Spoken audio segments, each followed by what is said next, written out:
Sa iba pa mga balita mga kabrigada, reforma sa GSIS, panawagan ng ACT-NCR Union matapos ang kontrobersyal na investment sa e-gambling. Brigada Sheila Matibag, ibrigada mo! Brigada! Live report! Nanindigan ang Alliance of Concerned Teachers o ACT-NCR Union na dapat humarap ang Government Service Insurance System o GSIS sa investigasyon kaugnay ang 1 billion pesos na investment nito sa online gambling firm na DigiPlus Interactive Corp. Ito ay matapos sabihin ng GSIS na bukas at sinusuportahan nila ang panawagang transparency sa lahat ng kanilang investment activities. Sa panayam ng Brigada News sa Manila, kay ACT-NCR Union President Ruby Bernardo, sinabi nitong humihiling ang kanilang grupo ng malawakang reforma sa State Pension Fund. Aniya, lagi na lang may problema sa GSIS. Bukod dito, gusto rin talaga natin ng isang malawakang GSIS reform kasi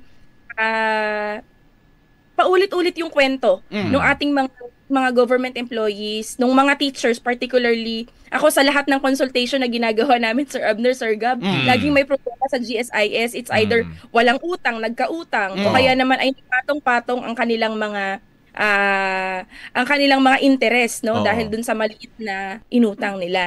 Ayon kay Bernardo, ilan sa reformang nais isulong ay ang pagkakaroon ng kinatawan ng mga guro sa board ng GSIS at ang pagkakaroon ng pagbabago sa pagkolekta ng kontribusyon. Ang unang-unang reforma ay yung representasyon doon sa board members nitong GSIS kasi dahil kami yung may pinakamalaking bilang, supposed to be dapat meron kaming representasyon doon sa board nito, no? Pero hindi po 'yan nangyayari, no? Ang representasyon ay wala doon sa mga teachers natin or kahit doon sa mga ordinaryong mga kawanin. Pangalawa, yung pagreforma din po doon sa pamamaraan ng kanilang pagkolekta, no, nung contributions kasi diyan po nagkakaroon ng patong-patong na utang, arrears, no, yung ating mga guro kasi nagtuturoan, no, yung DepEd at yung GSIS doon sa hindi na-remit na pera samantalang buwan po ay nasa payslip yan ng mga teachers natin.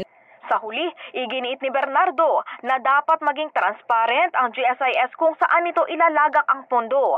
Ang insidenteng ito rin anya ay nagpapakita kung gaano ba talaga pinahalagahan ang mga empleyado ng gobyerno. In the heart of changing lives, ako si Brigada Sheila Matibag ng 15.1 Brigada News FM Manila, The Music and News Authority. Ang bahaging ito ay hatid sa atin ng Yummyvit ES2 Oral Drops. Simulang tuparin ang pangarap ng iyong anak. And starting now,